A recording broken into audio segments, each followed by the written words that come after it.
Hello again, everyone, and welcome to another edition of the Inside Lowell Daily Pulse, the Thursday, January 22nd edition of the Daily Pulse. I'm your host, Teddy Panos, coming here from the WellPoint Studios here in downtown Lowell. A snowy day out there, or at least it was, a little overnight snow that caught a lot of us by surprise, but now it's actually a nice day out there.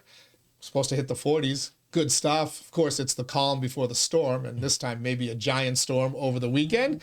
Stay with Inside Lowell as storm developments develop over the course of the weekend. We'll get you some forecasts. We'll get you any closures, parking bans, etc. that happen.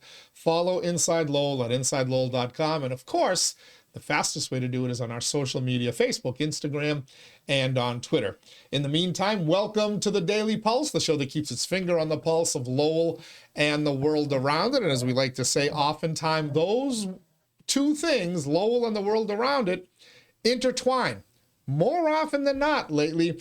My special guest today, you saw the opening shot, you saw the cowboy hat. I don't know if you can see the belt buckle from that shot. There we go. There's the cowboy belt bucket there. I even wore the boots for you today. We got the boots as well. Snowy out there. We have to make sure we didn't get our socks wet.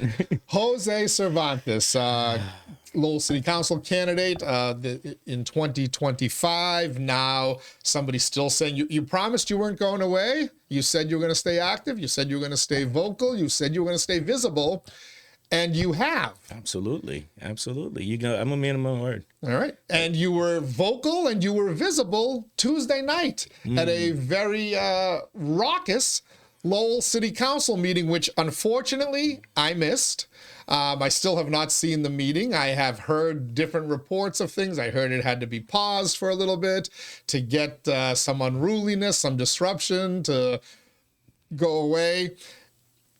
You then addressed the council about a motion, and we also found out that you were in the mix of that unruliness and that raucous behavior. So I wanted to talk to you about what exactly transpired out there. And I think a lot of people who only could see it on their TVs or listen to it or were in the council chambers upstairs aren't aware of what transpired downstairs that led to your comments and your reaction. So thanks for coming on in and helping fill us in. Absolutely. You know that. It's full transparency here. You know, I showed up to the meeting.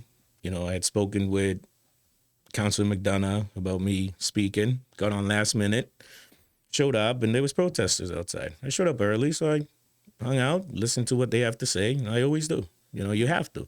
Anytime there's a rally or anything like that, I'll show up, you know, kind of stay behind the scenes, you know, just sitting there listening, see what they have to say. You know, you can't comment about things people are doing or how they feel if you're not there and you're not actually listening, you know, and everything was fine. You know, they were having their protests. I seen the time. I went upstairs. Meeting starts, and probably about 15 minutes into the meeting, not even. Like, I always stand at the door, let everybody else sit down. We can see you on the camera, and I did catch you. The part of the meeting that I caught was right before you spoke. Yeah, so you know, I let everybody else sit down, and I started hearing, you know, no justice, no peace. So I went down to the stairs, and I just stood up on the first floor there, just watching everybody. They could see me, and you know, the cop came down. One of the state reps came down, and you know, let them kind of do their thing for a few minutes. And 5 minutes in, they just kept getting louder. And then state rep went down and was trying to calm them down for a few minutes. And poor guy, he was getting the worst of it, you know. And that state rep being Tara Hong. Yes, sir. Yes, sir. 18th Middlesex State Rep Tara Hong. So he was trying to get the folks to calm down and not disrupt the council meeting. It wasn't happening, you know, and they were getting a little vulgar with him, and they were getting vulgar with somebody who's been advocating for what I believe their position is. Oh yeah, they were left and right.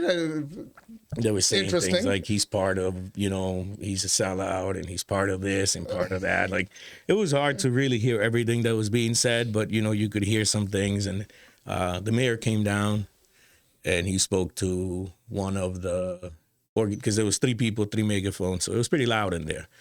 And he was like, hey, you know, you guys can't be doing this. Do this outside. You know, he was respectful. He wasn't, you know, come on, man. Bunch of cops showed up, and it just kind of started escalating. And was there violence? Very close, you know, because the cops were kind of like trying to, like, hey guys, you know, when push the crowd you out. could see that somebody, well, one of them, and he wasn't being aggressive. He wasn't being, and it just was not, you know, I seen the writing on the wall. And when the mayor walked away, somebody yelled like, "I'll spit in your face." So and at that point, I was one of the protesters. And at that point, or point, agitators, depending on how you look at it. At that point, it was just kind of like, you know what? He was going to spit in Mayor Gatech's face? Well, that's what they said. I got to tell you, of all the city councilors, like, yeah, that wouldn't have. That's the one guy that is going to kick your ass. Oh, him and the former mayor are the 2 most likely to kick your ass. But at the end of the day, like that's assault. We can't have that. You know what I mean? You want to protest, stand outside, protest. Nobody stopped them. Nobody had an issue. Nobody made comments. Like, I mean, Councilor Mercia, she actually said it in her, when she was talking on the motion. She's like, you know, we weren't trying to silence you. By all means, but we can't have you coming in here disrupting the meeting, right. You know. So even, at least to me, for Councilor Mercia to say that, you know, we're like, it's okay. We welcome you to come out here and protest, but there's a line. Don't cross it. Sure. Like that, to me, that was like, thank you, ma'am, for saying that, because we don't need this to escalate any further.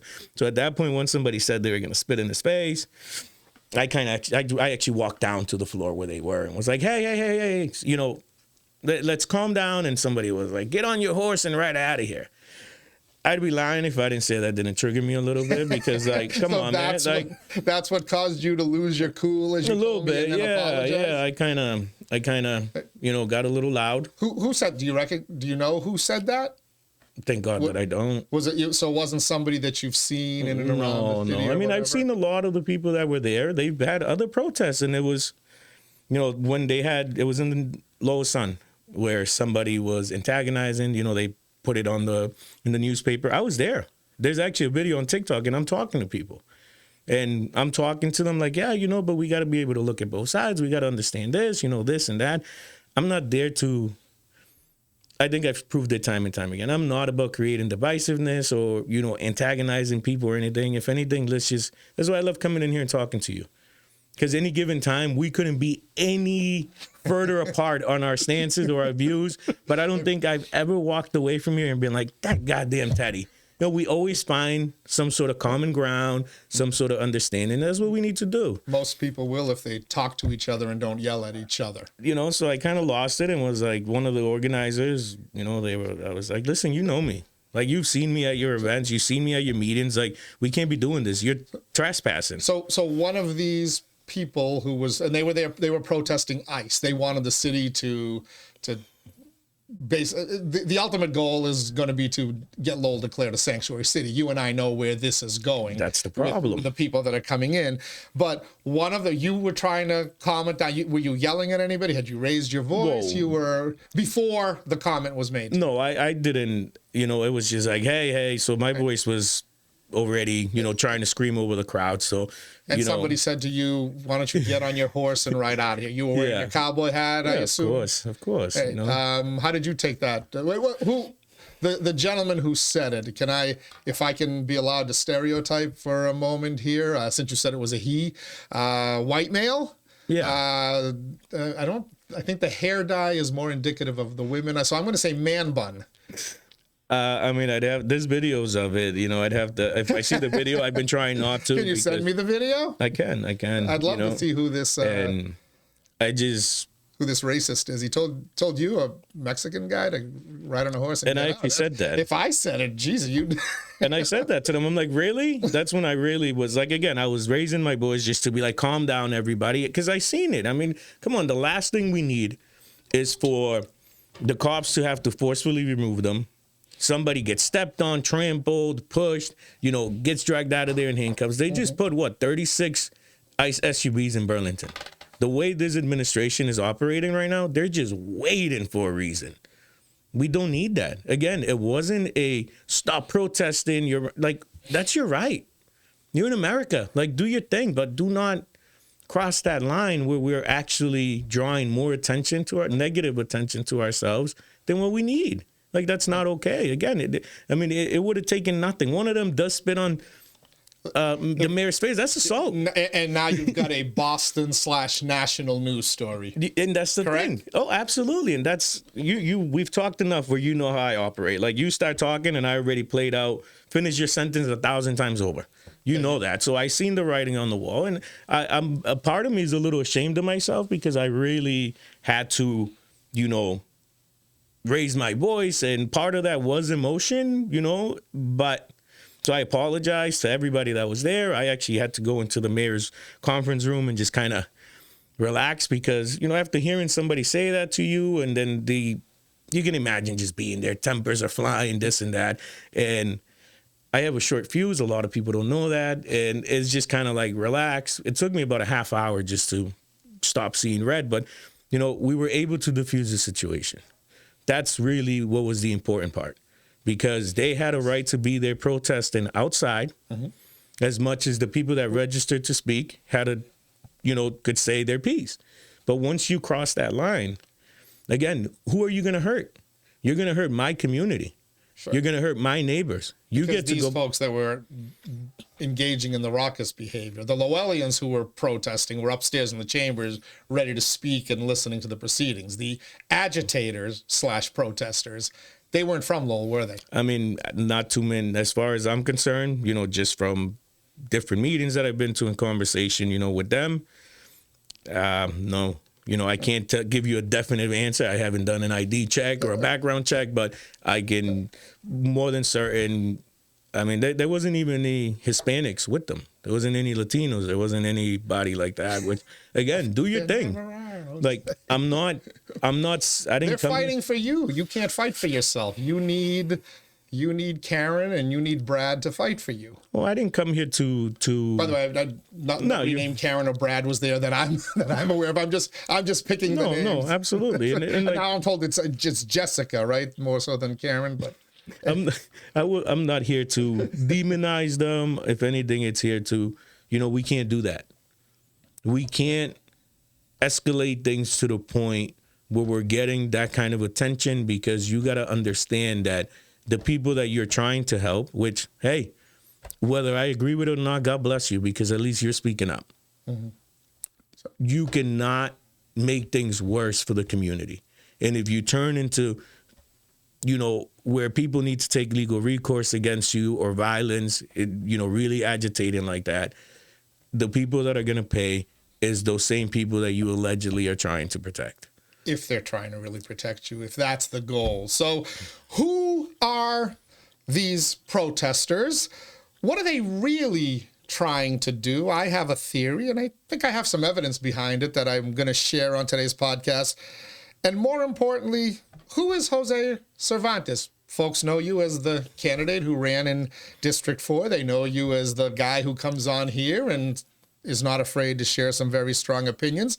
But there's a part of your story they may or may not know, and which makes what was said to you, get on your horse and get out of here, you're one of them, you're not with us, and makes it even more shameful, but also more ignorant.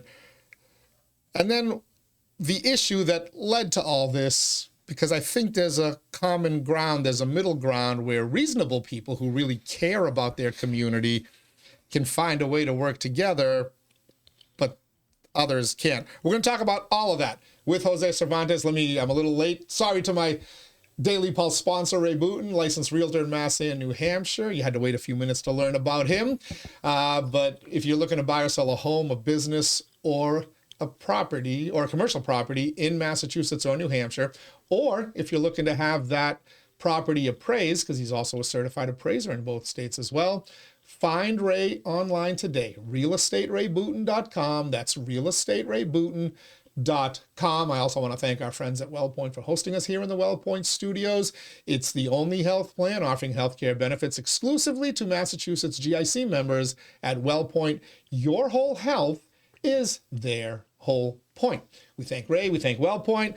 We've got some other podcast sponsors we want to thank in a little bit, and we will. But right now, we're turn our attention back to Jose Cervantes. So these folks who are out there, Jose, there's a group called the Democratic Socialists of America who have a Boston chapter, and they've been engaged in Lowell politics now for a while behind the scenes, and then openly getting involved in a city council race with, by the way, with a candidate who I thought was a really nice young man, but he fully embraces the Democratic Socialists of America in Boston and has continued to since the campaign, showing up at a number of protests and events. Were these folks who were down there, were these the Democratic Socialists of America and the group and the people that they put out there? There was pretty much the same people that were at every protest and every meeting that I they proudly carry the banner, right? DSA. Well, they didn't have banners there, so I don't know if they were just trying to keep it. They just at City Hall, but at these other protests, they're there, right? I've seen the red pamphlets, So you've seen the Democratic Socialists of America Boston chapter Lowell division. It's ironic. I just they've been a bunch of protests in Lowell holding these things, and then you saw a lot of the same faces there Tuesday night. Yep. And, it was dark, but my ears were working. I'm pretty sure that Marcos was there speaking outside. He wasn't there for the candidate in question. He wasn't there when things escalated. Right. He wasn't. He was there up for in that. the chamber. No, he was just not there. Oh, okay. So, let's not misconstrue that when I say that he was there outside, that he was, leading the charge into City Hall. He was not part of the disruption. No, he was not there. So let's clear the air on that. Whether he was the one that was like, everybody go.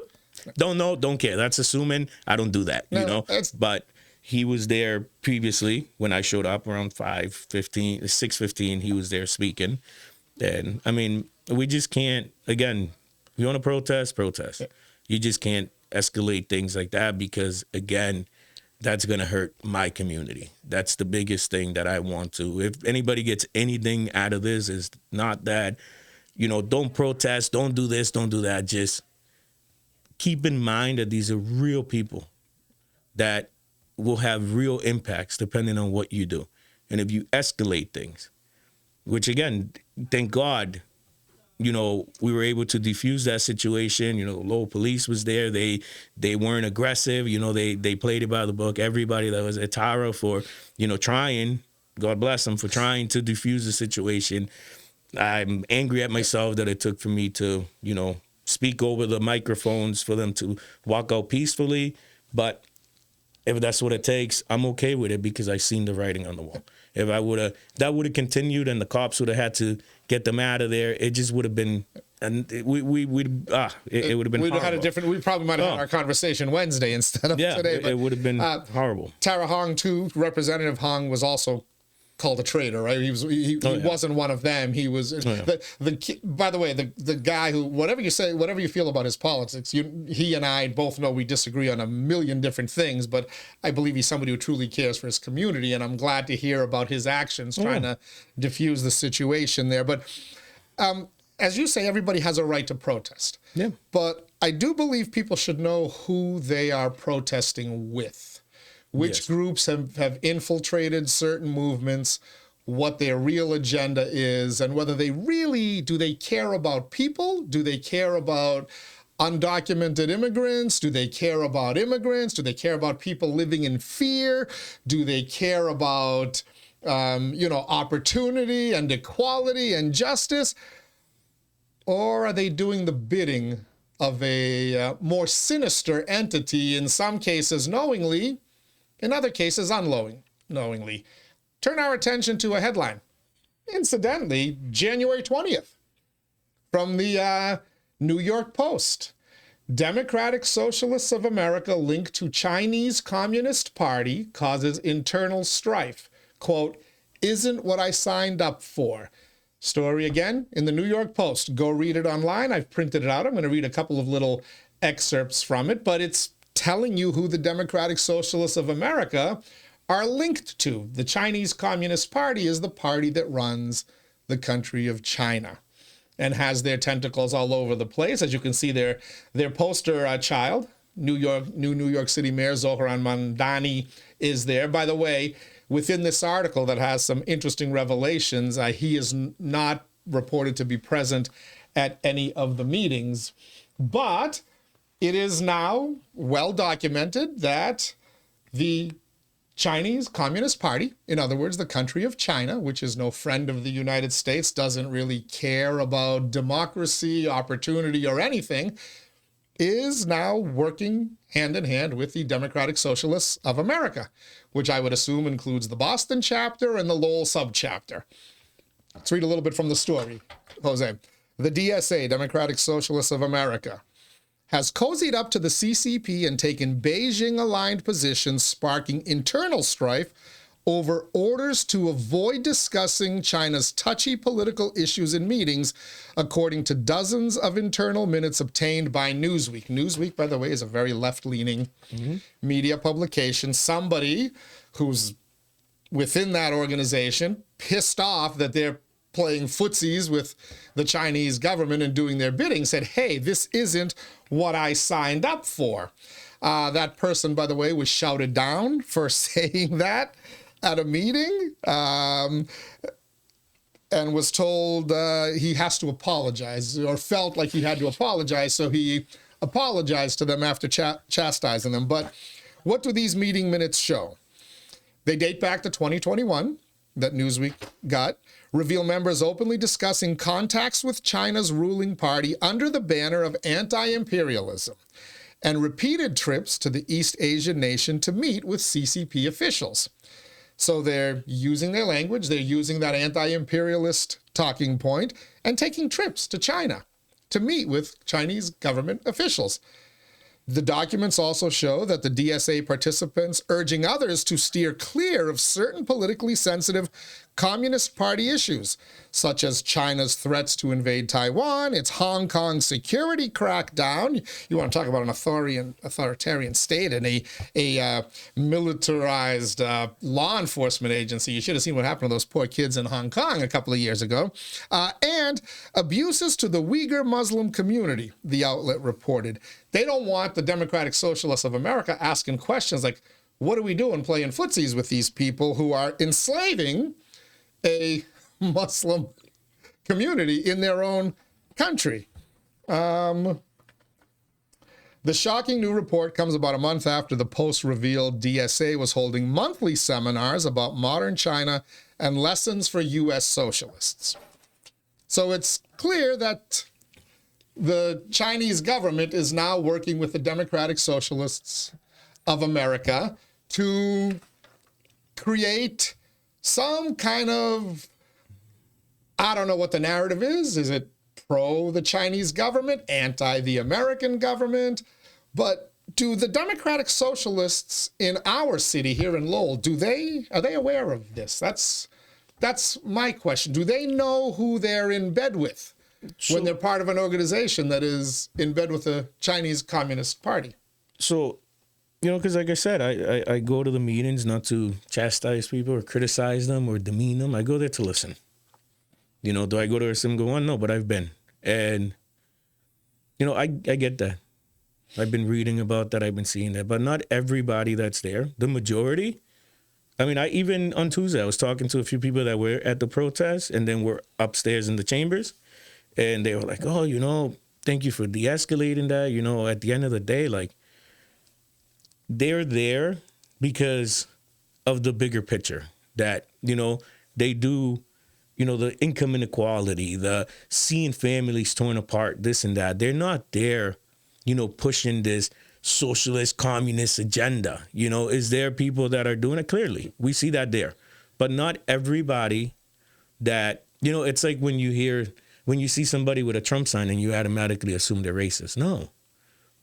They didn't vote because they're racist. They voted because we have 13 million undocumented people here, and then the previous administration brought another 20 million in without giving them a clear path to citizenship or work permits or anything like that. Whether you agree with anything else or not, which I have plenty of opinions about that, you can't put everybody in a bubble.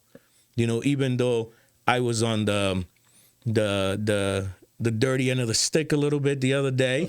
Some folks said to me, is Jose a member of the Democratic Socialists of America? If Jose was a member of the Democratic Socialists of America, Jose would tell you. Jose would be out here. Hold back. I don't, and that was the biggest thing. Like you said earlier, we got to get to know Jose. I told you, me and you have had private conversations about my history, about my upbringing, about where I came from and stuff like that. And a couple of times you've even said, like, well, why don't we talk about that? I said, because I want people to get to know me. Not who I, my history. I don't want sympathy because of the upbringing I had or anything like that. And then once you get to know me and know that I'm a straight shooter and I'm going to tell you how it is and I'm not going to hold back and I'm not going to lie to you, then we can have an honest conversation. I don't want you to like me because, like I said at City Hall on Tuesday, because I crawled under a fence at 2 years old. My mom, a battered woman, grabbed her 2 kids, sold everything she had, got on a bus from Michoacan, which is pretty far down there. We stayed in a jail in Tijuana for 2 weeks, waiting for a coyote. And then one night we walked through the desert. At 2 years old, I found out that if you look at lights in the night, like if there's a car coming, you cover your eyes because if not, your eyes shine. And there was a helicopter above us. We were hiding in a prickly bush. There was like 7 of us. Me, my brother, which was 4 years old, 5 years old at the time, my mom, and then a bunch of guys. And we're all hiding. And I went to look at the helicopter. I don't know what the heck that is. I'm 2 years old. And I remember this vividly. Like, I wish we could do some Harry Potter stuff and I could take you there because I can go there right now. And the coyote yelled, like, what is wrong? Like, literally grabbed my face, buried in the sand. And was like, don't look up. They'll catch us. So I remember, like, crawling under a fence. When I came here in 87, we didn't come here, and this is going to sound dismissive, but these are facts. We didn't come here to a hotel. We didn't come here to welcome in arms. We didn't come here we're a sanctuary city. We're a welcoming community. We came here, and when I started school in Lenox, California, which is right outside of LA, when I started school there, it was don't talk to people. If people ask you questions, don't answer. Because of that fear of getting sent back. You know what I mean? So, like, don't you tell me that I don't understand. But at the same token, I'm smart enough to understand that the real progress comes from immigration reform. It doesn't come from abolishing ICE because there is people but it comes from getting ICE under control where you don't have to kick down that door and, gas that child or things like that to serve your warrant. Are you even going out there with a warrant? From what I'm hearing, and again, it could be bogus. It could be the fake news, the media, but we can't sit here and keep pointing, well, you're lying and I'm telling the truth. There's 3 sides to every story. Yours, mine, and the truth. Always. So at the end of the day, not many people know I was one of the lucky ones. That's why I never talked about my story. I've said that to you before. Because I was a lucky one. Don't sit here and look at me like, look at this immigrant that didn't get their license till they were in their 30s because thanks to the Reagan Amnesty Act, we were able, my mom got married to a Puerto Rican man, we were able to get a green card. Go ahead. So just to establish, because you said it when you addressed the council the other night. You said I crawled under a fence when I was 2 years old. I believe you said it in one of our interviews, if not one of the debates that you participated in. Your family came into the country illegally, and the way that you pretty much had to do it back up until we suddenly started, flying people in and phone apps and, I don't want to call it the easy way because certainly sleeping at the lobby at Logan Airport Terminal E is not sleeping on the floor is not ideal, and neither is living in a hotel. But it beats crawling under a fence and then having to hide. And you're currently, though, you are a United States citizen. Yes, sir. Yes, sir. November was 8 years that I became a citizen. So when you speak of illegal immigration, when you speak of the struggle, when you speak of the fear, when you speak of the success, the positive outcome that is possible and being able to start a career, you're kind of your own businessman now. You have a business, you're working, you've raised a child, you are the American success story. You are the American opportunity, which my parents were fortunate enough to be able to do it the legal way with documented paperwork and whatnot. Your family had to do it a different way, but we're all in the same area. So when people think, oh, well, Jose lost his cool, or they hear about this from the other night. So when some white man bun wearing guy tells you you're one of them instead of one of us. He's right. You're not one of them. You're not some spoiled white intruder coming in for a political cause, likely funded by the Chinese Communist Party to agitate things in our community, in your community where you live here in Lowell. Yes, sir. And that's the thing, you know, we go out, go talk to the community, you know, and I don't need to yell it from the rooftops. They know I'm there for them. I have been before, you know, before St. Patrick's Day and I announced. The thing is now, me and my treasurer were just talking about this, which, by the way, he said to keep up the good job that, you know, we need to call truth to power and we need to hear both sides before I came in here. And it's like, I've always told him one of the biggest wins that I'll get out of this is to, you know, people to accept me and to get a platform. To give people that don't have a voice or feel like they haven't had a voice, whether it's in politics or just in general, a voice. And that's why I said to you when I walked in, I'm like, I'm actually nervous. Out of all the times. You've never said that before. Because I know how much weight my words have now. No matter how much I don't want to accept it, I'm viewed as a community leader. Because to me, I'm one of them. To me, I hate nothing more than, you know, I'll bring somebody to the store, or I see one of my neighbors at the store, and because they speak broken English or they don't, you know, sound the certain way, I could see the looks. I can hear the comments. And then I walk in and it's like, hey, Jose, oh, blah, blah, you're so, which, thank you. But like, I kind of, it's one of those, people don't understand the internal struggle when I was born in Mexico. Again, like I'm Mexican. You know, I grew up eating, hopefully, you know, we had a piece of cheese to eat with that tortilla. We smeared some refried beans in. You know what I mean? Like, if we had that piece of cheese or that piece of meat, like, we were eating good that night. You know, like, sorry, but, you know, like, I know how they feel. I know the struggle. Sometimes I look at it and I was like, hey, you have it easy. You know, I'll be lying if I said I didn't, because compared to what we went through. But that's just a brief, like, you know, because I know what it feels like to go to school and be bullied and be called, you know, all types of names because you're Mexican, because you don't speak English, because you don't do that. You don't know what that feels like. You're just trying to find a talking point, trying to, and again, keep doing what you're doing, but do it right. Do it for the right reasons. Do it to help these people. Bring that energy to make sure that, I've said this 1,000 times, that Maria, that her husband just got deported, has diapers. Because she's too afraid to go to the store. What are we doing about that? I know there's plenty of people in the community that are doing work with that, but instead of rushing all that energy you spend that night trying to escalate that, again, you could have actually been having an impact in somebody's lives. And I like to think that that's what I'm doing right now. People don't know about the stuff I do behind the scenes, having Thanksgiving, meeting people. And they're like, come on, take a picture with us, because bringing them Thanksgiving dinners because they didn't have anything, because they were too afraid to go to the store. Did you hear about that? Did you see that on my Facebook? I didn't take a picture with them. I refused to, because I didn't do it for attention. I did it because it's my community and I care for them. That's how you help us. That's how you help the people. Sorry, just I wanted people to know your background, because we've talked about it, you and I, but never really up until before I hit the record button. You'd never given me some of these details. So, but when I heard the guy say that to you, you're one of them, not one of us. No, excuse me, sir.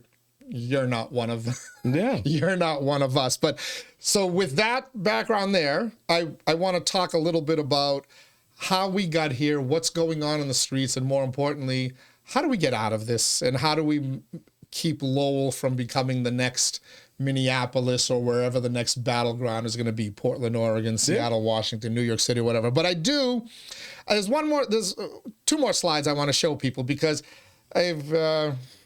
my buddy Jack Mitchell, I used to always talk about the Marxists are here. So it's like, I used to tease him and call him Marxist Mitchell, and he used to lose his mind. But I'm like, Jack, they're here. And I would see him, he'd go post stuff like, be careful, because people are going to use what you say, because people are going to use these talking points against you. Mm-hmm. No, they're not talking points. They're reality. right there, the socialists, you know who they're in bed with now, the Chinese government, the Democratic Socialists, the people organizing it. A bunch of the followers may not have known this before the New York Post story. A bunch of the people in Lowell who proudly wave the banner of the Democratic Socialists of America, Boston chapter, Lowell subchapter, whatever they're calling it, people running for office who've already run or thinking of running, who I've met and talked to and who are nice people. Do they know who they're laying down with? And you might end up with something worse than fleas if you lay down with communist dogs. But it hasn't just infiltrated the Democratic Socialists. It's infiltrated everyday life here in our communities. You'll recall a few years back, as part of the DEI movement post-George Floyd, City of Lowell employees were told they had to take mandatory DEI training so they could learn about how oppressive they were, whether they intentionally did it or not, how systemic their racism was, how we were just bad people compared to everybody else on the planet. And we were born racists. We were born discriminatory if you were born a certain way. Somehow Greek got lumped into that, but that's all right. I'm okay with that because I was lucky enough to be a spoiled American kid. But this was, I've blocked out all the other stuff. No need to identify people, but this was taken at by somebody who was upset at one of the Lowell DEI trainings. And it was a slide, you can read it. Systemic racism among police may put more Black lives in danger. This was the whole Black Lives Matter movement, the whole post-George Floyd movement. But systemic racism among police. In other words, our police are systemically racist, including our Lowell Police Department. Little underneath it, of course, thank you to the folks who put together the slide for being kind of foolish enough to not hide that little snippet there. Because it says, I'll read it for you for those of you who can't, CGTN is funded in whole or in part by the Chinese government. And I thought to myself, Jose, why are we showing a slide giving data and information that is funded by the Chinese government at a Lowell, Massachusetts DEI training session? That's crazy to me because at the end of the day, like I said earlier, put everything aside about the Chinese government and the word socialist. Any given time when you actually sit down and talk to these individuals, they have issues that at the very least we should have a conversation about. But it's the approach. But is the approach to better our community, to better our cities, our towns, our state, and our country? Or is the approach to destabilize our cities, our towns, our state, and our country? Because I don't think the Chinese Communist Party, and by the way, CGTN stands for Chinese Global Television Network. And what is it? Well, quick little search here. The China Global Television Network is China's state-funded international media organization. In other words, money from the Chinese Communist Party, the country of China, funds a global television network, broadcasting news and programming in multiple languages to present China's perspective and a different view of global events to a worldwide audience. It operates through various TV channels, blah, blah, blah, blah, blah, blah, blah. But look at the last sentence, also serving as a propaganda tool for the Chinese Communist Party. So I ask, why are we playing footsies again with the Chinese Communist Party to fight for diversity, equity, or as I prefer, equality and inclusion? Can't we talk about law enforcement issues, police issues in America without going to Chinese propagandists for our information? We can look at George Floyd. We can look at Michael Brown. We can look at any case. We can look at Rodney King. We can look at any number of things to have an honest discussion to try to improve our policing, our cities, our towns, our states, and our country. No, I think that's Is that what the Chinese are trying to do? Are they trying to improve America? That's one of the problems that, like we talked about, I think earlier in the show.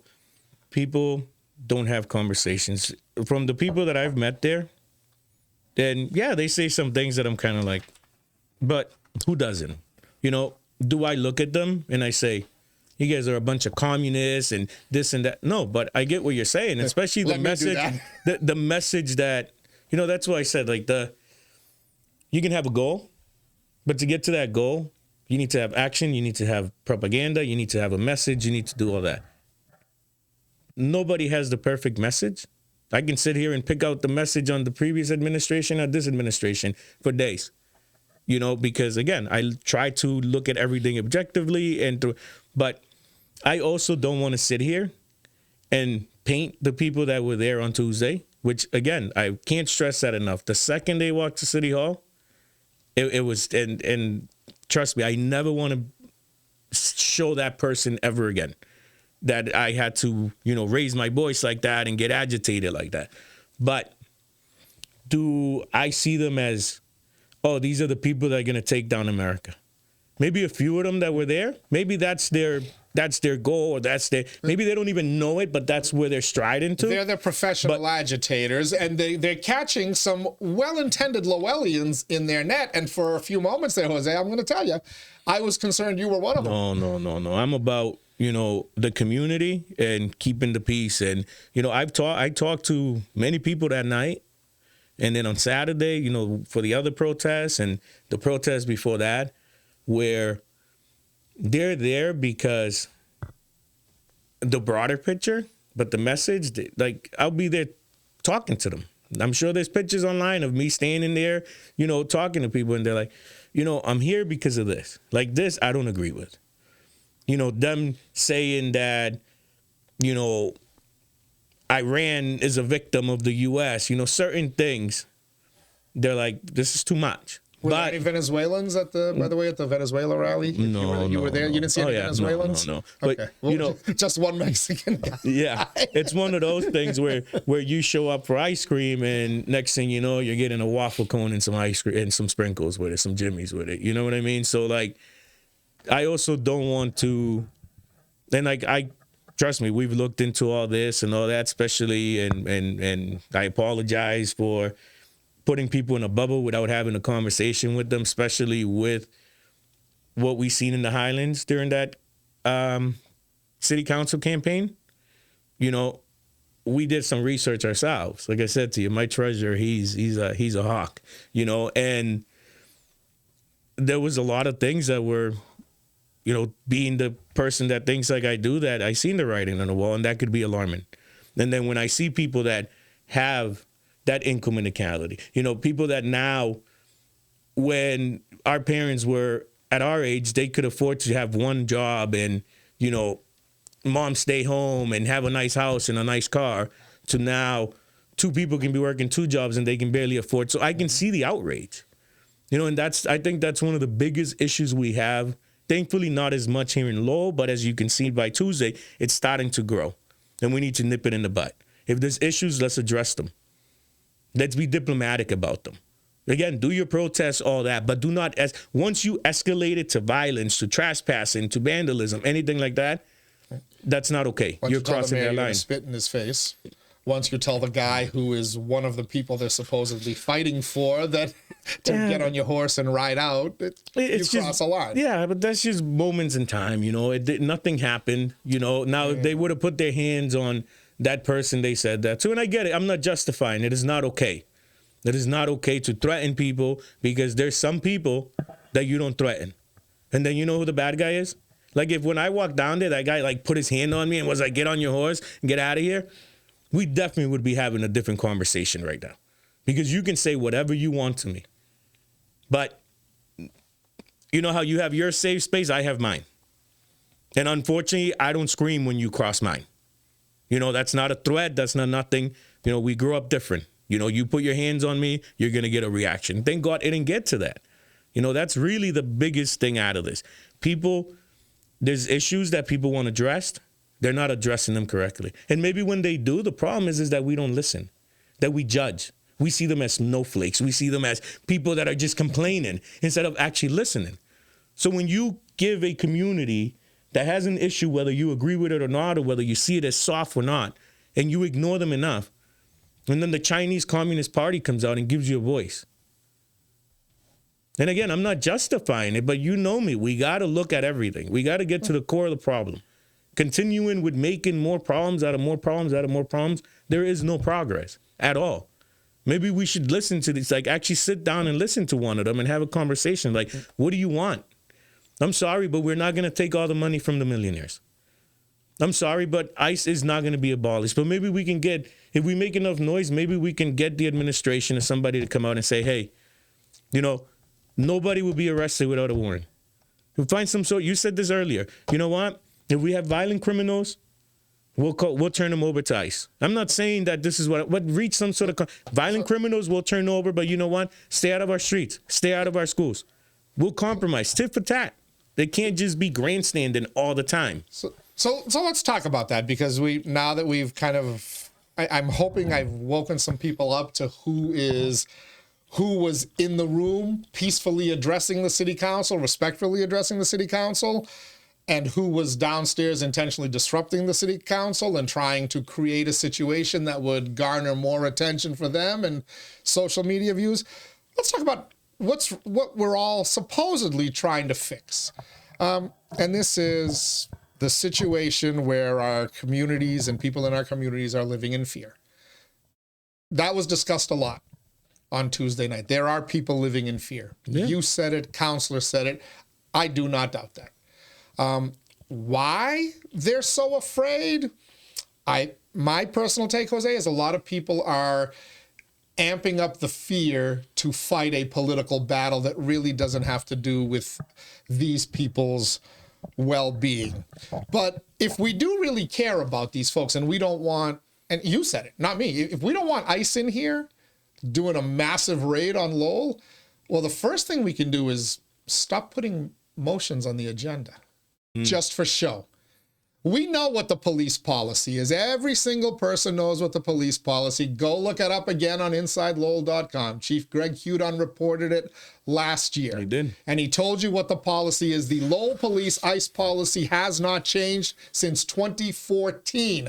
Long before he went down an escalator, long before he came back into the White House, long before Barack Obama, Joe Biden, or anybody else was in there. The Lowell Police immigration policy has not changed. They do not work with ICE. Nope. They do not cooperate. If you call them because you need them in an emergency, they will show up and they will help you. They will not ask you any questions. Ditto for Lowell Fire, ditto for Pride Star, Trinity EMS, and any other medical provider. So if you keep telling people, though, to be afraid of calling 911, a battered wife, don't call 911 because ICE is going to storm your door. Are you helping the abused woman? Are you helping the abused child by telling them something that isn't going to happen? So I kind of prepared a little bit, which I usually don't. You know that I just like to talk because I talk from the heart and that's it. Because I've been hearing people making comments that in reality, especially the timing of it where there was that protest and that motion. So people are wondering, was this planned? Was the protest and the motion planned? I can't speak for anybody on that. You know, so people are asking questions. I'm getting messages, I was talking to so-and-so, this and that. You know, was this motion really helpful? Some people are like, what a great motion, because, and I'm on both sides, which I hate being because I like to give you a definite answer and then it looks, oh, he's deflecting. No. I can see how it would look as, if anything, you're antagonizing this. You know, especially with the protest, perfect timing, what's up with that?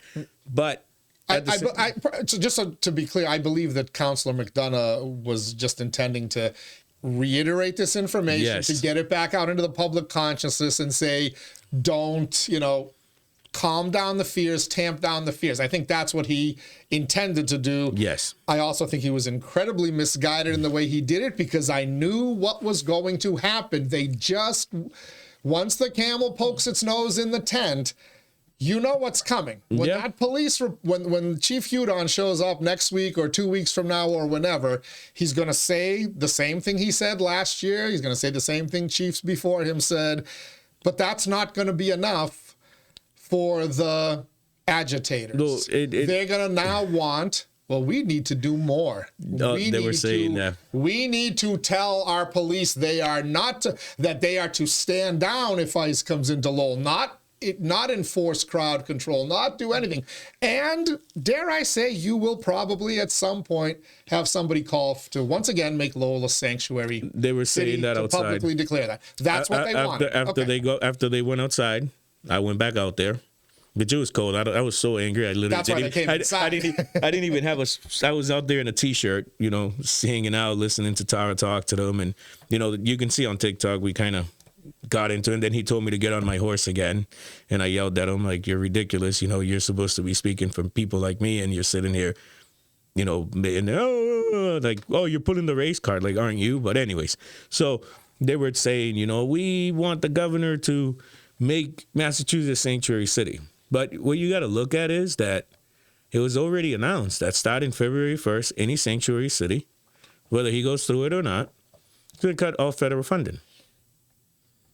I mean, we need to make sure, we especially here in Lowell, as far as I'm concerned, and you can look at the numbers, maybe I'm wrong, Worcester, you know, Lawrence, other places have seen it worse than us.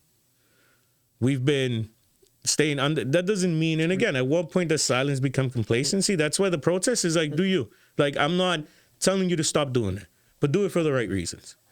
Do it to actually help. Don't do it to agitate. Don't do it to make things worse. You know, because I'm definitely not saying stop. That's your right. Like, that's your right to do that. Do you? But do it honestly. Don't lie to people. You know, don't tell them kids are being pulled out of schools, because I've talked to Superintendent Liam Skinner, and I'll talk to him again, but not a single kid, not a single ICE officer, not a single kid's been pulled out of school, not a single ICE officer has showed up in Lowell public schools. I want to go back to what I was saying real quick about the motion, because I don't want it to make it seem like trying to throw Sean under the bus, or because I talked to him. He's the reason I spoke. He called me. We talked about the motion. I was like, listen, man, like, I don't hate it. It's a good motion because it's a different landscape today that it was last year when he said that. The tension between the community and ICE and immigration is different. Mm-hmm. So it wasn't you haven't told us. If you see, I'm pretty sure I said that in there, like, oh, like I hinted or said, like, you know, tell us what we already know or something along those lines. I mean, again, my brain was, I was like a bull seeing red, you know, and that's why I apologize. But, you know, I think that I personally, again, it's not telling us something we don't know, but it's reassuring the community. Because it's a different landscape. You can't disagree with that. From last year to this year, where now that fear is bigger. No, 100%.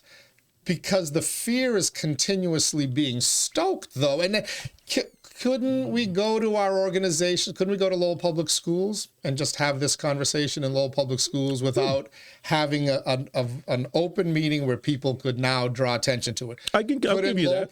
Lowell Police schedules neighborhood meetings every single month. They could have this discussion. Okay. They could go to community leaders. Yep. They could go to you. They could go to the Southeast Asian City Council and just say, go to the CMAA, go to the CBA. And say, listen, folks, just so you know, here in Lowell, please call 911 if you need medical help. If you are in physical danger, please call 911.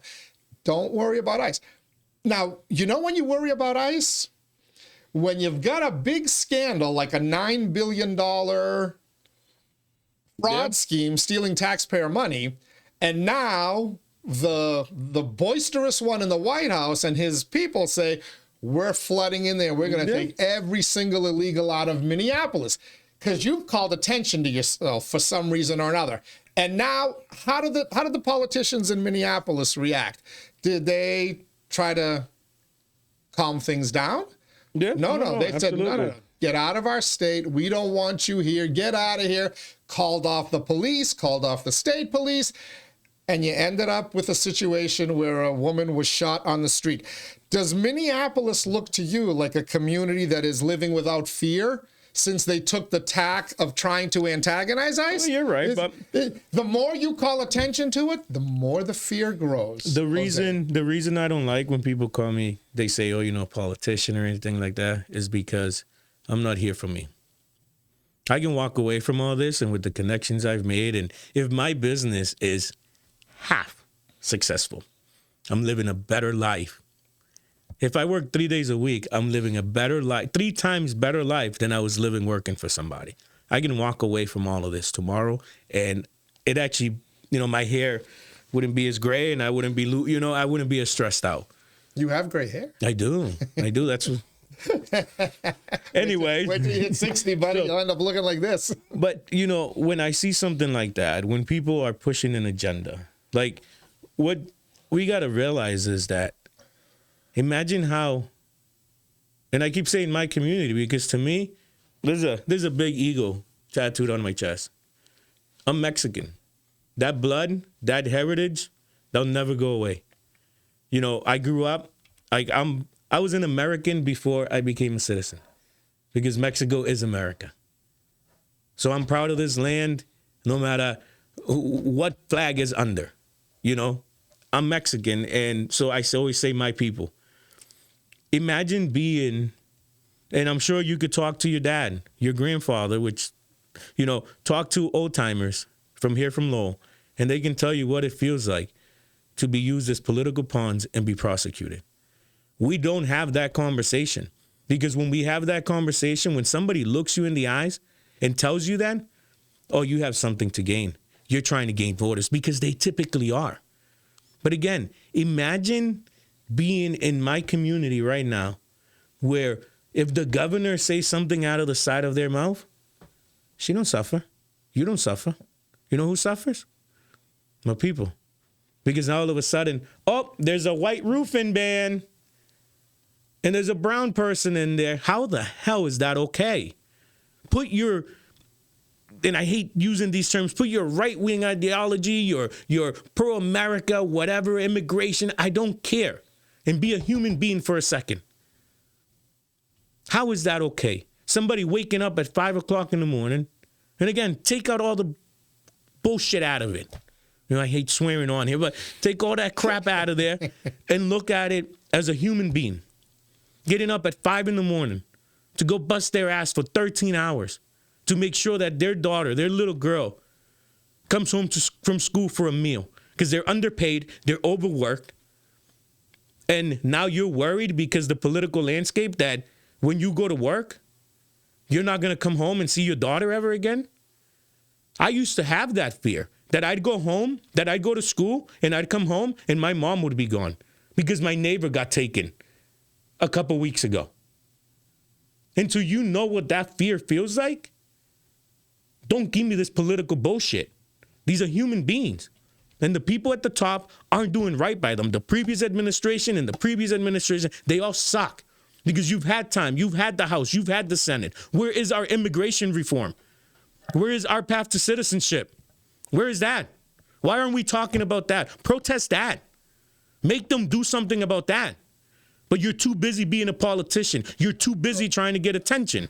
Don't do that. Sorry. So no, please, thank you, because people need to understand. And to me, the most shameful ICE arrest that I have seen was the roofing van in Lowell. What happened to the boss? Gas station. What happened to their boss? Where's their owner? Let's have a protest about that. Would you be okay with me with the picture of a white guy sitting there, arrest him because he's hiring illegals? I would be. I would. But we're not doing that. I would push for them. You know what I mean? I'm with you. We need to do that. Somebody is hiring these folks. It's typically a white person. I hate to put identity politics, but so we're on the same page. Again, I don't like the fact that politicians intentionally created this humanitarian crisis. You said it. We had 16 million illegals in the country. They welcomed in 20 more with no plan. Nowhere to house them, nowhere to employ them. We put a bunch on public assistance, which only made it worse. We've only driven up the cost of housing. We've increased our emergency room wait times. We've suppressed wait. We've done all of it. But this was an intentional strategy. So somewhere along the line, the politicians who did this need to pay a price. And we have to have that discussion. But we also have to have a discussion about you and your family. Yeah, you guys came here illegally. And you worked probably, I'm going to guess you worked under the table at some point, or somebody in your family did. Yep. And you lived in that fear. You shouldn't have to, you're not a threat to America. Your story is not a threat to America. It's, in an ironic way, it's part of the American story. Some people came legally, some came illegally, all came to work to get opportunity to make a better life for their family. So now we've got, how many here? 30 million illegals. The Trump administration says they've deported 660,000 illegal aliens. Within that, by the way, I love Scott Jennings, said 170 Americans have been detained out of 660,000 illegal aliens deported. That's a success rate of 99.9997 for that agency. If any government agency were that successful, we'd be honoring them. But let's put that aside. You've got tens of millions of people here now who are just trying to make a better life. We need to have some kind of immigration reform. We do. Path to citizenship, as you said. There's got to be some concession along the way, though. Yeah. Right? No, absolutely. But I don't like the idea of making them pay to get citizenship because most are probably struggling to pay for food, right? Before I became a citizen, if you would have came up to me and said, listen, which I had to have FBI background check, all that. We're going to do a background check. You, by the way, you did not hide the fact of how you got into the country. You, as part of your citizenship process, you were upfront about it. The thing with me was, so when I was 14, like my mom married a Puerto Rican, my dad. I didn't know my dad, so my dad in California. I was probably 4 years old when they got married. He was always like, let's get you your citizenship, whatever. And she's like, no, because I didn't marry you for that. Finally, after many years of fighting and, saving money, when I was 14, we lived here. We got our green cards. So I was 14. They can't fingerprint me. No, I wasn't 14. I'm sorry. I was like 12. You can't fingerprint me until I'm 14 years old. They were supposed to bring me back at 14 years old to get a different green card. They didn't know that. They didn't bring me back. 18, my dad passed away. Life was just, at least at that point, rock bottom. I tried getting my green card renewed because it's like, oh, it's 18. It says here, it's been expired. I went to a place over there in, what is that, Couple Square? There was a little place right there. Gave them some money. Moved, this and that. Never heard from them. And then life. And then it's like, well, now I'm 21. Like, never got a letter back. So that's why I say my immigration status was shaky. Because what do? Walk in there and I'm like, yeah, I've had this green card expired for 10 years. Like, let's get it fixed. And then, I used to ride my bike to work with a tool bucket, 3, 4 in the morning, whatever it was, take the train, never stopped since the age of 15. Because at that point I had a legal Social Security, but I can't get an ID. I can't get a license. Can't do anything like that. So I had a job at Papagino since I was 15. Then I started working 2 jobs doing construction with the same guy. And literally just whatever I had to do to put food on the table. And then when had my daughter, and then when after Trump won, I was like, he did take my ass out of here. So I went down to immigration lawyer on Appleton Street. The guy's great, and was like, listen, I told him the story, told him what happened. He's like, you know what? Screw all this. He's like, we're not going to waste our time trying to renew your green card. It's like, we're going right for the citizenship. It's going to cost you $750 for the application. I think his fees, like, I'll take care of you. I think his fees were like $250. He's like, I'll help you with I did the test. I think I got like 2 answers wrong out of 100. Like, I grew up here, and he helped me through the process. And then I got a letter, and I don't think I've ever been more scared in my life. I had somebody else open it, and it was like middle of October, and they're like, hey,